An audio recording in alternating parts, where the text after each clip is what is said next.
Laisse-moi te raconter l'histoire de mon pays.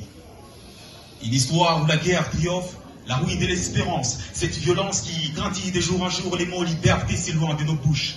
Et nos bouches s'étouffent et s'ébouclent, sous ce silence mortel sans escale, la prospérité s'abrège et nos peines s'épanouissent.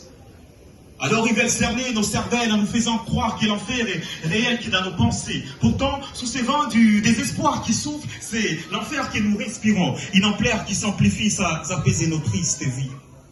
Congo, la terre de nos ancêtres à transe, une nation douce en souffrance. Depuis la nuit des temps, la guerre a une naissance. De génération en génération, elle nous fait face. Et nous avons vu les jours, grandir dans ces fléaux, ces vents, des rébellions qui tempêtent sur les têtes de tous ces humains, ces créatures sans cœur. La vérité est le pli sincère. À quoi ça sert cette promesse de l'éclat, sourire d'épée qu'ils nous ont faite?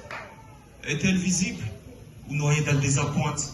Même les bouches des activistes ne crachent plus tous ces crimes, tous ces cris trop amers. Ils préfèrent marcher, avaler toutes ces revendications dans les silences de leur gorge par peur de perdre le sens de leur vie en finissant derrière les barreaux à creuser leur propre tombe. Seul, dans cette lutte, c'est l'écho de ma voix qui s'élève sous ces cantiques des cartouches qui ne cessent d'emporter nos vies.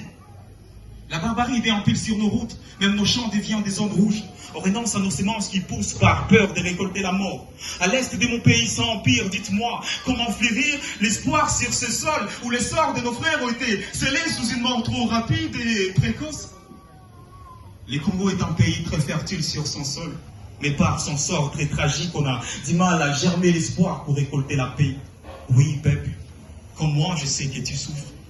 Comme moi, je sais que tu veux tenir en flambeau pour aviver la flamme de la patrie. Alors, rappelle-toi de Mary Patrice Lumumba, ce qu'il a fait pour la nation congolaise. Cette lutte d'agir au mieux pour l'indépendance des mers à Jama, à Saint-Paul scellé sur nos fronts, à l'encre de la liberté. Rappelle-toi de Lumumba, et même s'il s'endort dans un éternel sommeil, dans nos mémoires, il restera à jamais en éveil. Et nous, il est temps qu'on se réveille, qu'on attise l'espoir dans nos cœurs. Tant qu'il y a encore temps, il n'est pas trop tard de soigner le présent pour guérir le futur. Il n'est pas trop tard d'écrire une nouvelle page de l'histoire du Congo, non. Et à tous ceux qui lisent, apprennent à la voix de la plume. Sachez que ce chemin qu'on emprunte nous demande plus d'accent sur nos voix. Et le courage d'être fort, sincère et lucide à chacune de nos plumes.